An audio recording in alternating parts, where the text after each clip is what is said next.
Hey,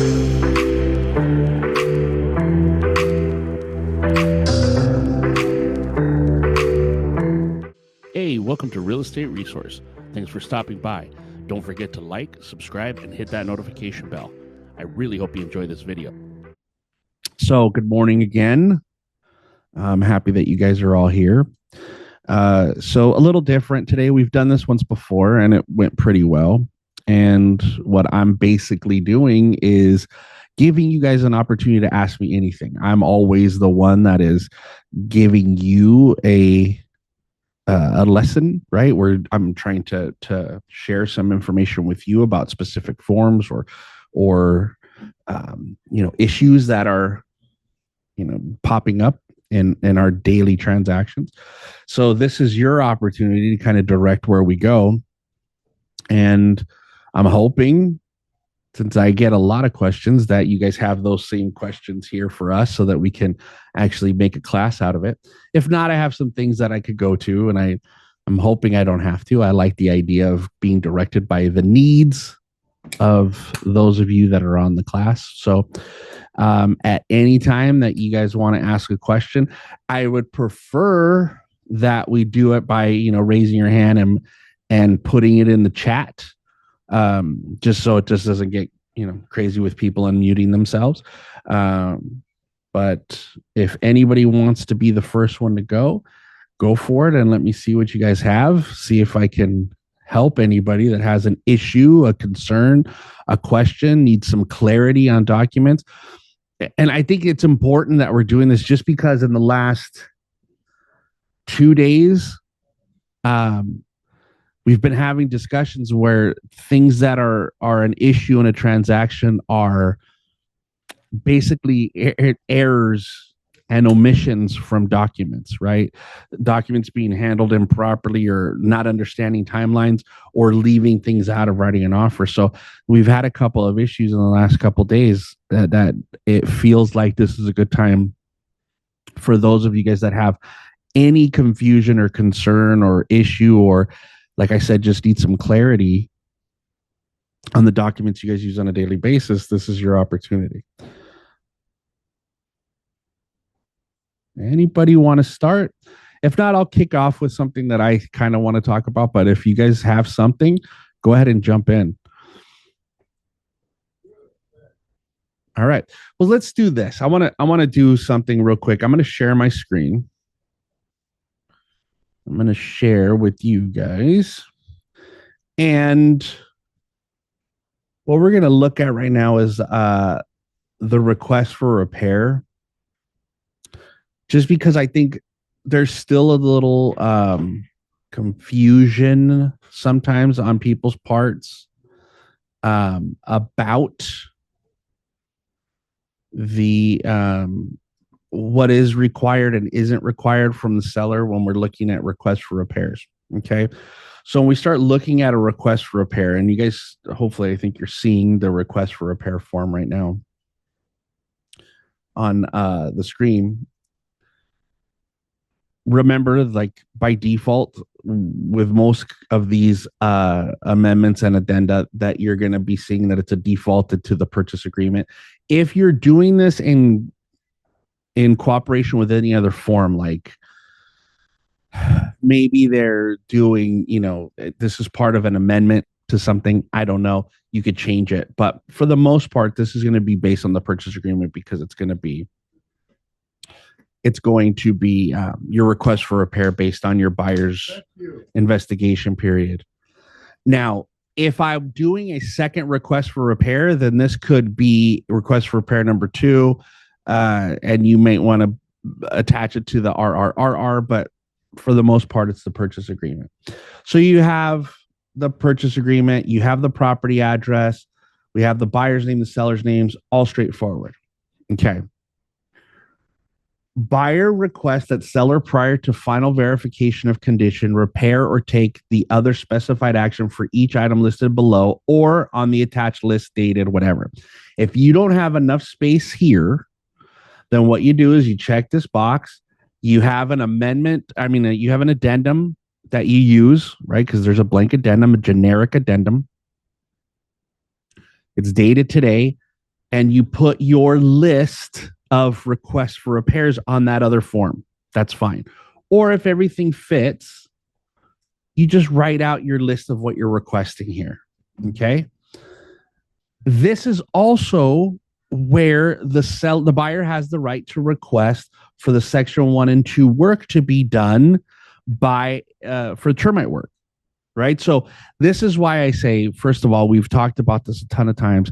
You shouldn't request the termite repairs in your purchase agreement, termite reports and repairs in your purchase agreement, unless it's a VA loan, because otherwise you're inviting the lender to make it a requirement to be completed. And for no other loans other than VA is termite required. So what we should be doing as buyer's agents is having our buyers do their own termite inspection and send in your request for repairs the request for the section 1 and 2 work to be done. Okay. It's a copy of the report, and when that report is dated, you have to put that in and who it's prepared by, who the pest control company is. Okay. For both of those sections. If buyer requests either section 1 or 2 work above, seller shall no later than 5 days prior to close of escrow deliver to buyer a written pest control certification showing the corrective work has been completed. One of the reasons I want to talk about this is because lately I've been having conversations with agents where they are, as buyer's agents, are refusing to remove their investigation and inspection contingencies because the seller hasn't yet completed the repairs. What I want you guys to understand as far as that goes is that the completion of the repairs has nothing to do with your contingency period. So if you or your buyer, right, and sometimes the buyer gets misinformed by the agent, but if in that misinformation that we're not removing the contingency until we're certain that the seller's is done the work because we want to protect ourselves, you're putting yourself at risk to have a notice to perform delivered and the seller cancel on you. Any of these repairs that we request here, whether that be termite or request for repairs or repairs that came out of a home inspection, the seller isn't required to have them completed until you do your final walkthrough. Okay. So now if I go to my final walkthrough and those repairs haven't been completed, then we have to make some decisions. Do I extend the escrow? Do I close without the repairs being done? Or do I cancel and risk losing my deposit because chances are I've removed all my contingencies? Remember, a walkthrough is not a contingency of the sale. It is just to verify the things that were done. So your buyer may be forced to close if the seller's not willing to complete the repairs just to avoid losing their deposit. That does not mean that the seller is not still liable for those repairs. Okay. So I need you to understand that. I think for you as buyer's agents, you guys have to be super clear with your buyers that these requests for repairs, if agreed upon, they're not going to be completed until we do our walkthrough. And that's why it's super important to make sure that you're doing your walkthrough 5 days prior to close of escrow, because when we do our walkthroughs, the majority, and it's really disheartening sometimes when I hear people, agents will tell me, oh, we're doing our walkthrough today because we're recording tomorrow. If that's the case, if you're going to record tomorrow and you're doing your walkthrough today, you have no time to take care of any of these issues that may not have been completed in this agreed upon request for repairs. So let's start to be a little bit more responsible and make sure that we're doing everything in our power to have our buyers do their final walkthrough 5 days prior, which gives us a little bit of a cushion to be able to negotiate, to postpone things, to give the seller time to complete these repairs. Okay. So there's the repairs. Or you could check off this box. Now, here's the thing. None of these are right? So I am requesting seller to do this list of repairs, whatever, one repair is, whatever the repairs are, right? So that's A. Plus, I'm asking for them to do section 1 or 2. Now, I'm also asking them to give me a $5,000 credit. All of these things are legit, like can happen at the same time. It's not either or. So I could ask you to do the repairs. I could ask you for a credit. I could even ask you for you to reduce the purchase price. Right now, I want the purchase price now to be $700,000. I can do all of those in the request. Now, chances of a seller agreeing to all those in the request are slim, right? But you can ask. I have the right to ask. Even if a seller has told me as is, no credits, we're not reducing the sales price, I still have the right to ask as long as I have a contingency in place.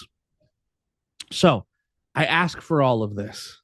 Now, I am required per the contract to provide them with my home inspection report. And if I ask them for termite,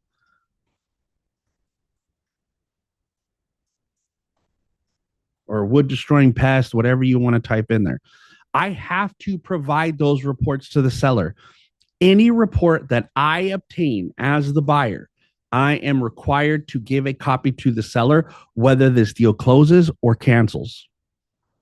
Okay. You can't refuse to give them a copy of the home inspection, the termite, a roof inspection, a foundation inspection, anything that you do where you hire somebody to inspect that property. If they give you any kind of report or information, you have to share that back with the seller. The only thing that is separate from that is the appraisal. And the appraisal is only required per the contract to be delivered to the seller if this is an FHA or a VA purchase. If it is not FHA or VA, the only other reason that the buyer is required to provide the seller with a copy of the appraisal is if the property doesn't appraise and we're trying to renegotiate the price. Then I am required to give them a copy of the appraisal. That is why I make sure to tell you guys that you counter as listing agent that when they remove their contingency, they're going to give you a copy of the appraisal because now you've made it part of the contract. But I digress. Make sure your inspection reports are attached to your request for repairs. Okay. If this is an FHA or VA and you've done your appraisal, which you should have by now, like hopefully, right? This is where you request your FHA or VA required repairs that may have come up in that appraisal. Okay. So if there's any there, we have to request those. Now, keep in mind, the seller has no obligation to complete FHA or VA required repairs. And it even says on here, FHA or VA lender requires the following items to be repaired. Buyer requests that seller repair the following items and seller shall pay for any repair. And it says later, and I'll go through it, but if they don't get these repairs done, the lender will not loan, but the seller's not required to do it. So you have to make sure that if you have an FHA or a VA buyer and you're having difficulties with sellers completing repairs, you have to be prepared that if the buyer cannot complete the FHA required repairs on the property, or if the property you think is going to require quite a few things, you have to have that conversation with the buyer because that causes an issue.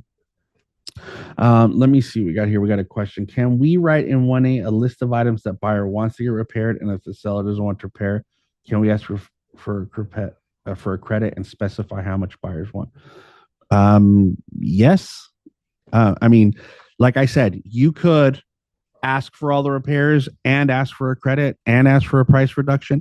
If you ask for repairs and they refuse to do the repairs, and we'll get to what the response is for the buyer in a moment to the seller's response. Okay. So you got FHA VA on here too. Now, if seller agrees to all buyer's requests or some of buyer's requests and buyer accepts seller's partial agreement below, buyer removes the investigation of property contingency, paragraph 3L3 and 8C, except for the following, right? Like maybe they haven't given you disclosures or whatever the case is. But by default, it's saying I've removed my investigation contingency if I agree to these terms, the repairs that they're saying, yes, I'm going to do all of them. I'll do some of them, whatever. If I agree, I'm removing my investigation contingency. If this box is checked, it says that the buyer's only going to remove the contingencies that are on a contingency removal form. Now, this section is what the buyer fills out. This is not what the seller fills out, okay? Because we haven't had the buyer sign yet. So this is all buyer stuff. So as a buyer's agent, you're probably not going to attach a contingency removal form removing multiple contingencies just based on this request for repairs. You could, if you know it's time for it and you're trying to get these repairs done and make it subject to the repairs being agreed to. But that's going to be a choice. Most of the time, the buyer's not going to do that. This request for repairs expires 5 days after the buyer signs it. That's the default. 3 days at 5 p.m. I don't know why I said 5 days. 3 days on the third day, just like any other amendment, addendum, counter, the whole thing. 3 days, 5 o'clock, it's expired. Or the buyer could withdraw the request for repairs anytime prior to that. But there is an expiration date on it. There is no requirement for the seller to respond to it. So if we get to day 3 and there hasn't been a response for the seller, you've got to, as buyer's agent, have a conversation with your buyers. Say, hey, listen, it looks like they're not going to accept it. Our buyer's request for repairs is about to expire. Okay. This is where the buyer signs. Now, on here, you can respond as seller directly on that, or I can send a form called the RRRR to respond, and we'll look at that in a minute too. Let me see. Now that the insurance is contingency, can we cancel the deal based on the insurance even though we have removed the other 3 contingencies? Yeah, if you can't get insured and you still have that insurance contingency in place, absolutely you can. Yeah, absolutely. I know how difficult it's been for insurance. So yeah, absolutely. Okay, note to seller. Here's where it's going to reference back to those FHA VA repairs. If the parties do not reach agreement on completing the repairs and other actions specified in paragraph 3A of the buyer FHA or VA section of the buyer's request, buyer's FHA or V lender will not loan buyer the funds needed to purchase the property. If this happens and there is a finance contingency that has not been removed, buyer may cancel this agreement. So what they're saying is, in the case where I, as seller, say I'm not doing the FHA VA repairs, and let's say they've removed every other contingency, appraisal, inspection, all that stuff, but they still have their loan contingency, even if they qualify for the loan other than these repairs, because I, as seller, chose not to do those, they have the right to use their loan contingency to cancel because they can't do the repairs. Okay. Let's see. So if we shorten the loan contingency, we should also lower the the insurance contingency period. Guys, you can adjust any time period you want. You can adjust any time period you want. I think, though, you have to be conscious of the fact that your job is to get a deal closed. I think that we are, as much as I fight with you guys about buyer's markets, and we're still not in a buyer's market, we're in a market where negotiation is important.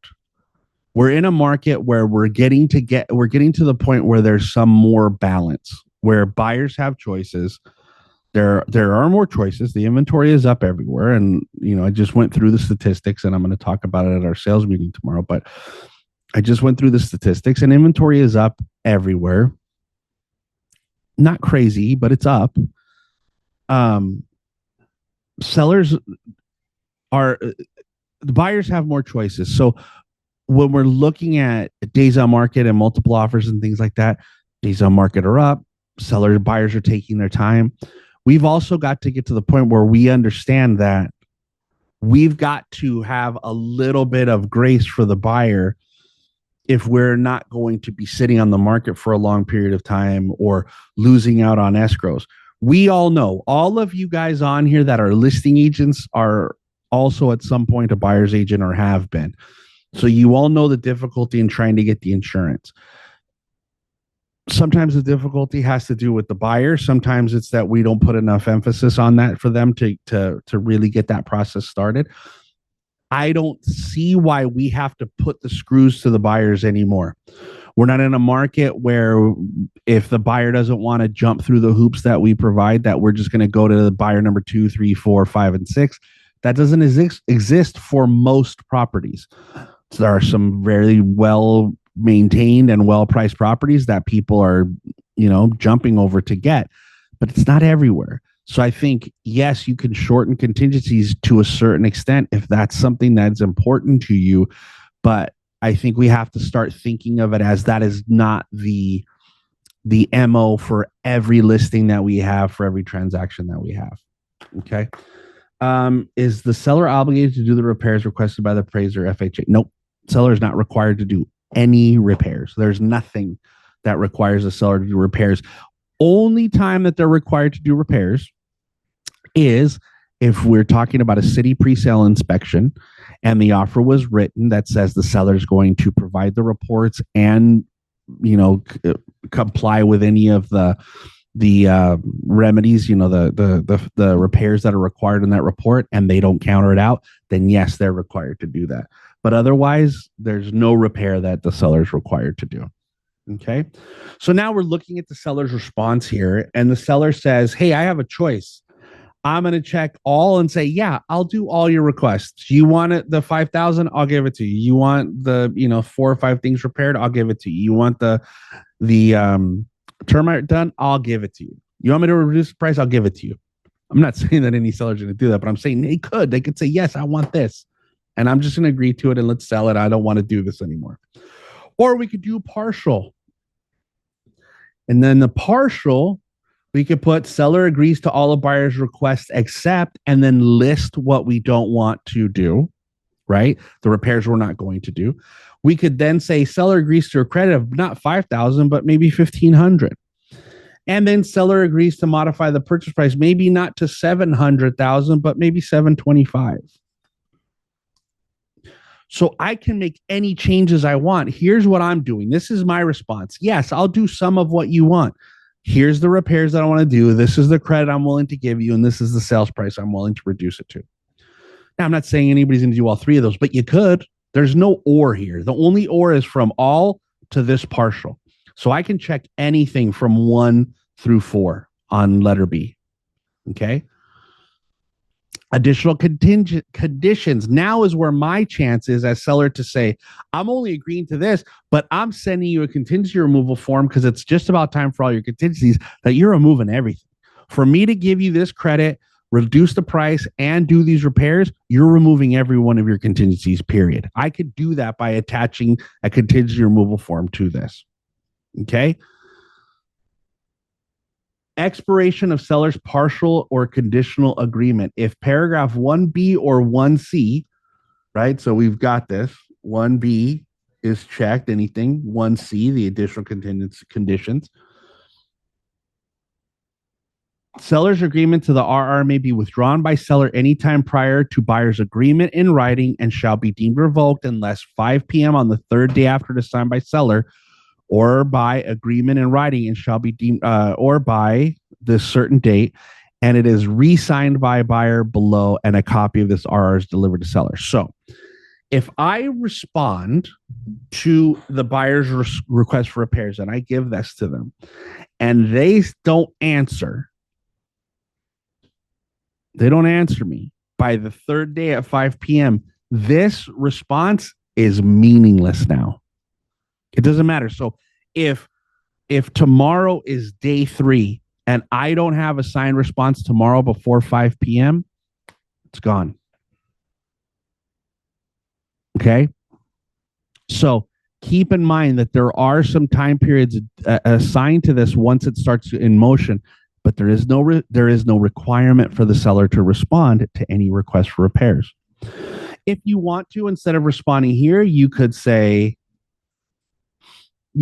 seller responds on the RRRR, right, which is a separate form. I'll show you that in a second.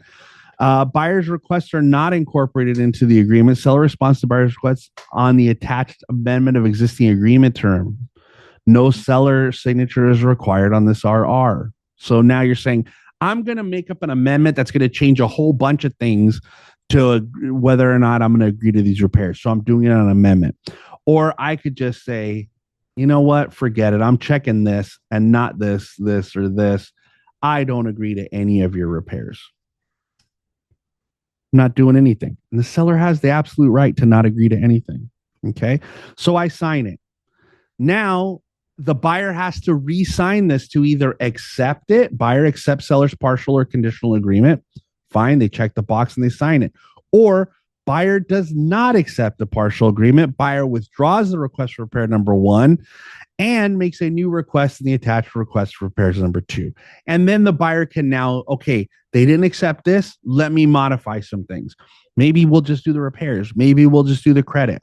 Maybe we'll just ask for the price reduction.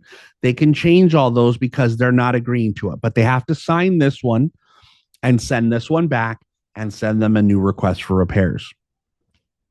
If buyer wants more money during repairs and seller agrees to give the credit if the buyer's agent lowers the compensation. Okay, credits and repairs and anything are all okay. So when we're talking about negotiating, right, which is what this is negotiations. And this is why it's important for you guys to build these skills. Like it's one thing to have a skill to be able to say, have enough to say to get people to sign a buyer representation agreement with you or sign a listing agreement with you. But what you've got to understand is you have to learn that skill of negotiation. So remember that whenever we negotiate something, and that's what this request for repairs is a negotiation. Once we open up the negotiation on one portion of the RPA, all of the RPA, all of that transaction is open for negotiation. So in this case, like we said here with the amendment, this AEA, right? We could, as seller, for example, say, all right, I'm going to respond to you on an AEA and send an AEA, the amendment of existing agreement terms, that states seller will provide credit to buyer, seller will reduce sales price, seller will perform all of the repairs, but seller will not pay any compensation to buyer's broker. Seller will pay a 1% commission to buyer's broker. You could change everything as part of this negotiation. So yeah, what you guys have to understand as buyer's agents now is that your compensation is a part of the purchase agreement. It's not like it used to be. And I know that still for some of us, it's super difficult to get past the idea that we used to be required as listing agent to share the compensation that we received with a buyer's agent, right? We had to offer something out to a buyer's agent in the MLS or it had to be part of our listing agreement. That is not the case anymore.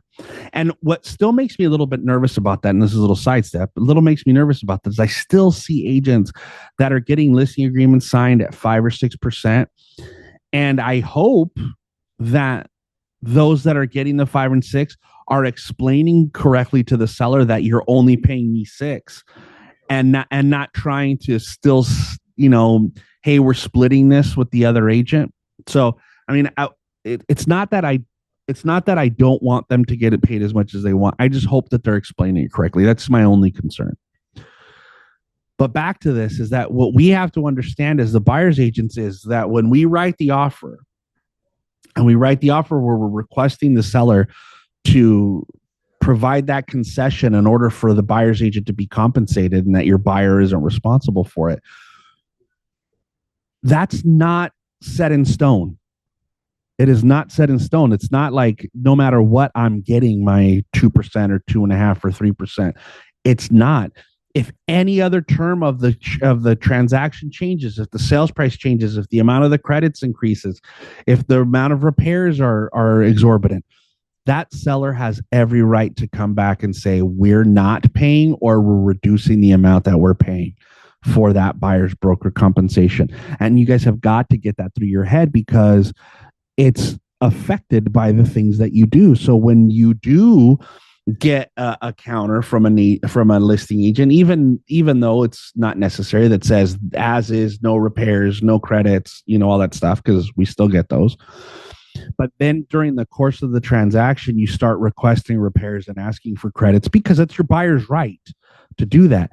Remember that your compensation is sitting over there kind of tied to all of those agreements.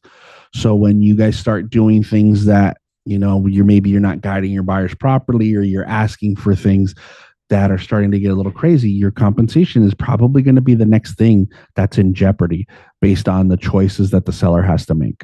Okay. So that's the request for repairs. If you don't want to answer on the request for repairs, you can answer on the RRRR, which is seller's response and buyer reply to request for repairs. It's basically that same second half of that first form, just on its own. Okay. Seller only agrees to the following. Check all that apply. So again, it's not an or, it's and. If you check any of these boxes, all of these things are incorporated. Okay. Any credit included in this paragraph is separate from and shall not reduce or supersede any other credit in the agreement unless otherwise agreed. So again, remember, so like if I've already said, I'll give you $5,000 in closing cost credit, and now we get another $5,000 in repair credits. The $5,000 closing cost exists. It isn't changed. It doesn't disappear. We're adding $5,000 on top of it. And remember that you can't turn this in. Like if you're getting a credit because it's in lieu of repairs, no lender is going to allow that to happen. So you've got to just go back and do an amendment and adjust the closing cost credit and hope that those credits aren't disallowed just based on the amount. Okay. Again, just that note on FHA that if it's not done, the buyer's not going to do the repairs and the loan can't be done, the buyer has the right to cancel based on their loan contingency. These are the conditions on the contingencies that are going to get removed if I'm going to do just this, just the investigation, or contingencies that are listed on a CR form. Okay. And then the seller signs. And if the buyer accepts, the buyer can sign, right? If the default is all we have to do is sign because we accept their response. Here's the modification we want to make to their response. Okay. Or we withdraw and make a new request, just like on the RR. So they're basically, it's just a longer form that has the same information as the request for repairs did prior. Okay. Any other questions about that? No. All right. Well, I appreciate the questions that we did get while we were going through this. Anybody else have any concerns, any issues, something that they want to discuss or get some clarity on? Okay. So let's do this again. Like I'm going to touch on some stuff that we've done before. So let's open this up. Remember, not too long ago, we started looking at the forms that had been updated or the new forms that came in. And since that's happened, we've had a couple issues with buyer representation agreement.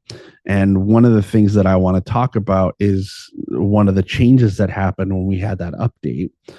So back to my desktop again. And so here's the buyer representation agreement. Okay. So we're not going to talk about, we know that it can't exceed 3 months. It even says on there it can't exceed 3 months. Okay. What we do want to talk about is, and I didn't open the one that I had highlighted, so now I got to find.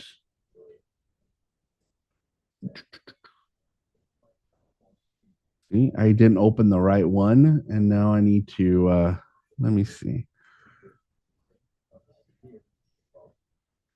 Where, oh, I know what I need to do. Let me I'm going to, real quick, I'm going to stop my share because I am going to go back.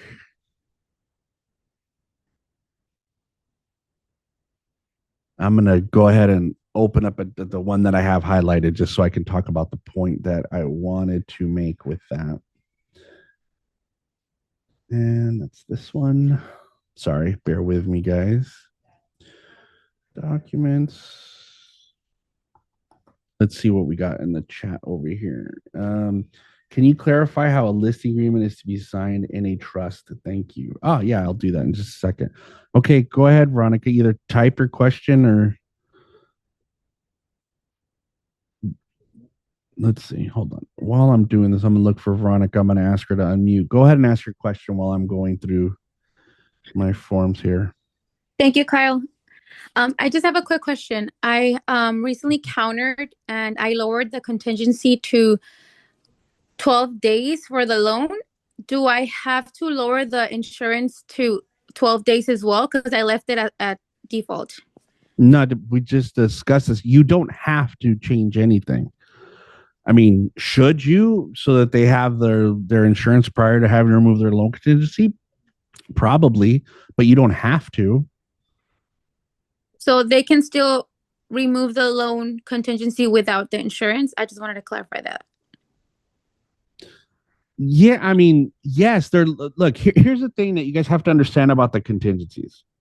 The only one that really okay, so the contingencies that are in the contract don't say remove them if it's if you haven't completed an appraisal in time, you're not required to remove your appraisal contingency, right?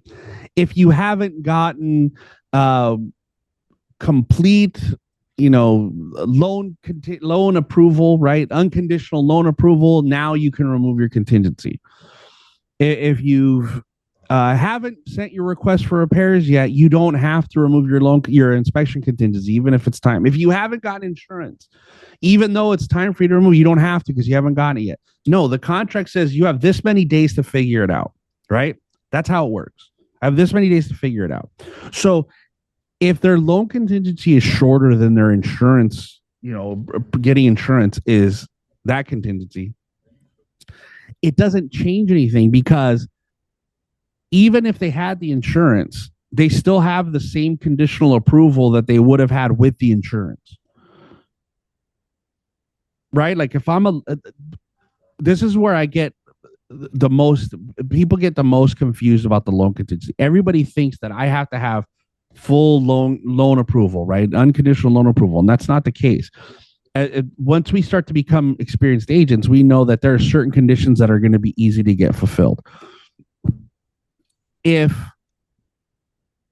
you're at the point where you can get a conditional approval on your loan where, hey, we're good to go, the insurance should be taken care of, probably pretty much done already, right?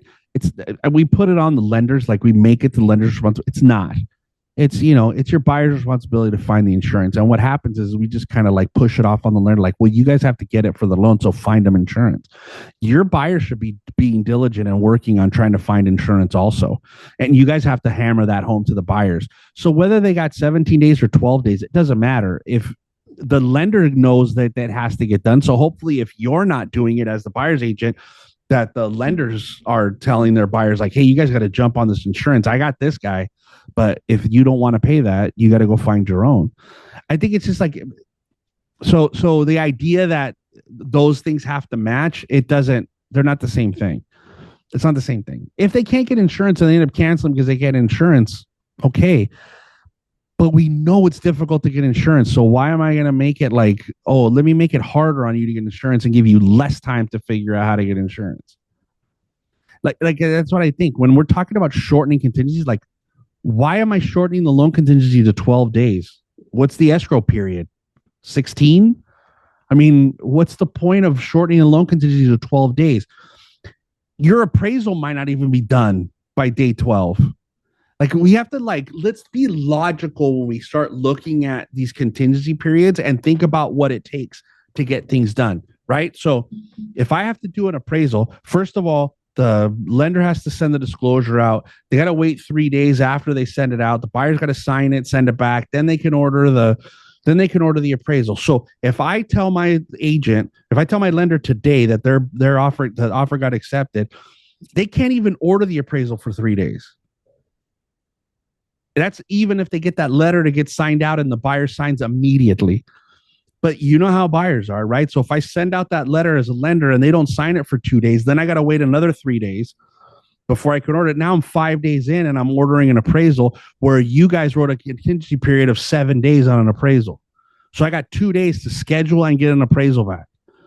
Let's just say you gave them 10. Okay, now I got 4 days because your buyer refused to sign things on time. So now I got 4 days to get the appraisal back, get the appraisal done, scheduled, completed, returned, and hopefully be in time to remove my contingency. It's just that we have to understand how the process works, not just look at it as like, well, I'm going to tell you have this much time and that's it. Make sure it makes sense. That's all I want you guys to do is just make sure it makes sense.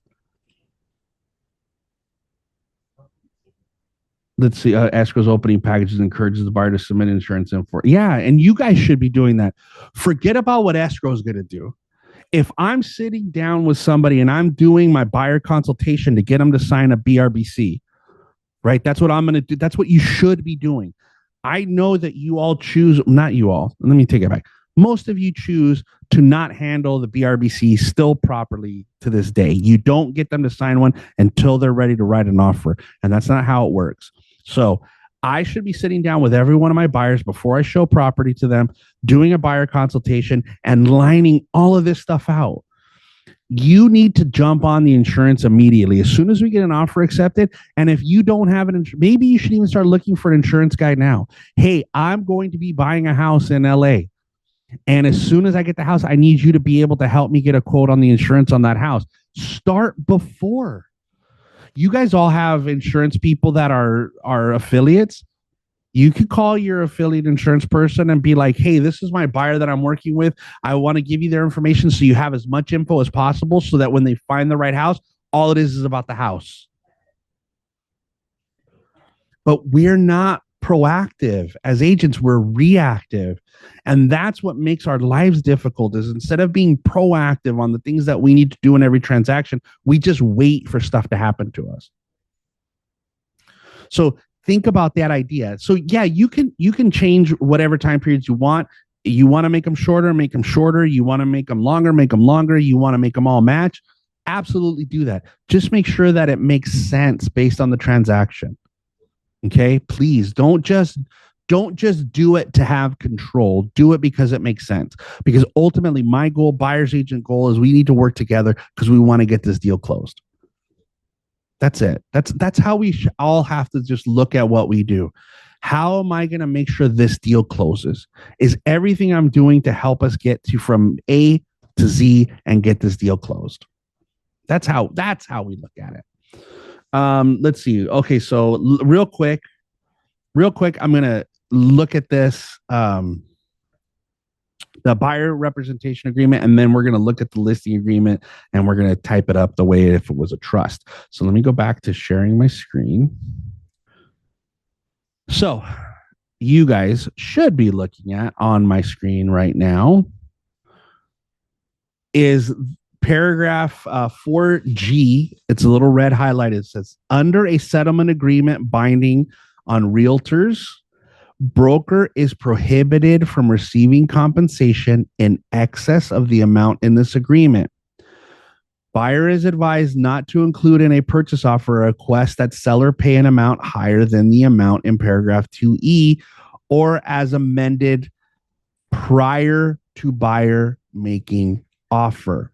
So basically what we're saying here is that if I amend it down to match the amount the seller is willing to pay, that's okay to do it after the fact. If I am trying to amend it after the offer to increase it to a higher amount, that is not allowed. Okay?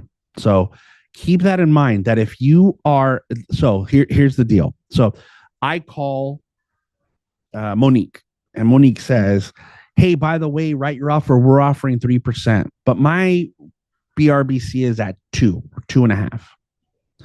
Right? So I go to the buyer and I say, listen, seller's willing to pay me 3% and you don't have to get anything. You don't have to pay anything out of your pocket, but we have to amend this BRBC so it matches prior to us writing the offer. And if they're willing to do it, great. Just keep in mind, you have to be able to sell to them. Why am I going to agree to pay you more? Right? Just as long as you can explain it to them, that's okay. It's fine. You can do it, but you got to do it prior to writing the offer. Once you write the offer, all you can make is the 2 or 2.5 that was in the BRBC. I need you guys to understand that. And I need you guys to understand that if this form is invalid in any way, the dates exceed the dates that they're supposed to be, right? They're more than 3 months. You didn't check off exclusive and they went and saw that property with another agent. You didn't introduce it to them and they read an offer. That's an enforceable. If you checked off that a single family, this is the other mistake I see so much. This is for a single, like property type is defaulted to single family residential. If you check this box, you're now excluding the SFRs from this agreement. So please don't check that box. But if you want it to be single family, multifamily, you could do that. You want it to be commercial, you want it to do, it's not or, it's all of these things, unless I check this box, which then excludes the SFRs. So for example, if I check that box, and it's just purely a mistake, I know that you guys aren't doing it on purpose. You're not meaning to exclude SFRs. For some reason, because we've gone through this, when you see a box, you guys, which really sometimes is confusing. There are times when you guys have to check boxes and refuse to check boxes. And then when you don't need to check a box, you go box happy and just check boxes all day long. Don't check that box anymore unless it truly is excluding single family residences. Okay. So if that box is checked, let's say, and you write an offer on a single family home based on this BRBC and the other broker gets it, right? Gets a copy of it, and says, wait a minute, this is invalid, they don't have to pay you. They don't have to pay you. So keep in mind, if we're not doing this right, anybody can get in the way of you getting paid. And if this wasn't, let's say that the seller wasn't going to pay, but your buyer ended up having to pay you because they got their offer accepted. And then later on, there was some kind of issue, right? There was a dispute even just between buyer and seller about how something got handled, request for repairs or something. And they get an attorney, and the attorney starts looking through the documents, and the attorney looks at this and goes, hey, wait a minute. This house is a single family residence, right? And they say, yes. And they say, okay, well, your representation agreement that required you to pay compensation to your buyer's agent said that single family residences were excluded, but you still paid them. They shouldn't have been paid. Guess what that attorney is going to do now? It's going to add into whatever's happening with their dispute with the seller, is going to add in, oh, by the way, you have to repay us the compensation you paid because we signed an invalid document. So I know that some of these things haven't happened, or we don't know that they've happened, but why do we want to put ourselves in a position where it could happen to us? Okay, so just please make sure that you guys are being really careful and you're doing these things right, that you're doing it prior to showing properties, that you're having consultations with them, that you're following all the steps and not leaving anything out, and you're dotting your I's and crossing your T's and checking the right boxes and making sure that these things are filled out properly, because ultimately I don't want ever anybody that's watching these videos or on this class to ever not get paid because they made a mistake on this form. If you're representing a buyer that has all cash, do we still need an appraiser? No, unless your all cash buyer wants to do an appraisal, you don't need one. I don't know if I understand your question. Can we say on a report X and then if applicable? Give me an example. I'm gonna go ahead and unmute you, Jesus, so that you can give me an example of what you're talking about. Hi, Kyle. How are you? Good. Okay, let's say you were talking about the reports, how we don't go checkbox crazy. If we're not sure, while we're writing the offer, we're not sure if the city has city inspection or not, can we just check the box and say if applicable? Well, yeah. I mean, if you don't know, you can just check the box. You don't have to put if applicable. Let them counter you back. Let them they should know. As a listing agent, they should. You don't need to put if applicable. Just check the box. It's fine. Okay. Yeah, that's fine. That's fine. Angel, go ahead. Hi, Kyle. Hi. I'm taking a new listing. The sellers live out of state. Mm-hmm. They gave a person locally a power of attorney. Okay. To sell the property. It's property specific. Okay. What name should go on the listing agreement and the disclosures, and what other document would I need to incorporate into the listing agreement? Okay. The names on the listing agreement are the sellers, and it's kind of like what we're going to do right now. I'm going to show you guys with the trust. Okay. The name is the sellers that are out of state. Okay. The representative, right, when you have them sign their name, they're going to sign their name for the two Okay. sellers. Okay. If I were you, have you met these people that are out of state? I never have. Okay. Before you take the listing, I would make sure I get a copy of their driver's licenses. I Okay. would ask to do some kind of a Zoom conference with them prior to having their power of attorney signed. Just because Okay. you don't want to be involved in somebody who's not supposed to be selling that property, trying to sell that property. Yeah. Even though the seller signed and notarized the power of attorney, giving this person authority to. Yeah. No. Yeah, I would I be like, understand. you're not the seller. I know you have a power of attorney, but I've never met those Right. people. I would definitely ask for something else. Okay. Yeah, Cover my I would bases. definitely ask for something else. Just this is, and tell them, hey, listen, it's to protect you as much as it is me. And you could tell them that it's not uncommon that there is, title theft, where people who aren't authorized to sell or, do things with title. And what you're trying to do is just protect her clients as the power of attorney, Right. trying to protect them, protect you, and make sure that I'm protected because, my license is my livelihood. If it all adds up and everything is fine, would I need a representative capacity signature disclosure for the? Not if you check the box on the listing agreement that says entity sellers and fill that part out. You don't need the RCSD for that. Okay. Thank you, Carl. Okay, you're welcome. All right. So let's look at the listing agreement real quick. I'm going to show you that. I'm going to show you guys that part right now, since somebody did ask about the listing, and that'll be a perfect way for us to finish here. So let me get to the listing agreement, and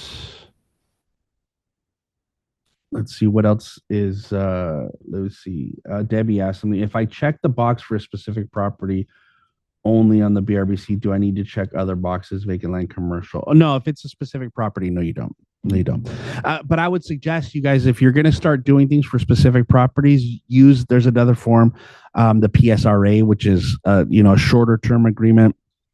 And it's for a maximum of 3 properties. If you're going to be working with somebody over a long period of time, don't do it to a specific property. You have a form for that. Okay, let me see. For some reason, this doesn't want, my documents don't want to pop up here. Well, let's just get a listing agreement here. Okay.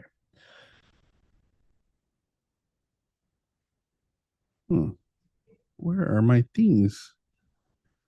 Nothing wants to work for me here. Try one more time. There we go. Residential listing agreement. Okay, let's go back, and we're gonna share my screen one more time. And all right, so on the listing agreement. So the question in the chat was about a trust, and this is basically kind of the same way you're going to do it, Angel, when we're talking about your power of attorney. So let's say in this case, this is a trust, right? So this is the All Stars Family Trust. Okay, that's the sellers. The All Stars Family Trust. They're the seller. Okay, straightforward. That's what's on title. Doesn't matter that the original trustees of this trust, right? The original trustees of the All Stars Family Trust have passed on. So now the successor trustee of the All Stars Family Trust is the one who's responsible of that trust. We're not going to worry about filling anything out. We're just going to go jump down to the signature section. And we get down to the signature section, and you see here where it says entity sellers. So same thing for you, Angel, is because it is a power of attorney, we're going to go to entity sellers. Okay. It says one or more sellers is a trust, corporation, probate, estate, partnership holding a power of attorney or an entity, right? So that's the trust.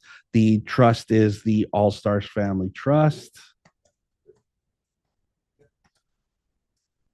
Can't spell. All Stars Family Trust, right? That's who's there. And let's say now that the legally authorized signer, that's your power of attorney. But let's say that I'm now the trustee of that. So I would put my name in here, which means that for the All Stars Family Trust, I would sign my name and date it here. And that's how the signature line should look. That's how you do it for trusts. That's how you do it for probates. So if it's the power of attorney, right, it would be the same thing. If it's two sellers, right, it's Bill Jones and Jane Jones, right? It would be the same thing, that it is entity sellers, right? And so when we go back down here, I am the entity for that. I probably should put my name twice so that it shows up again there for Jane, right? Because I'm the power of attorney.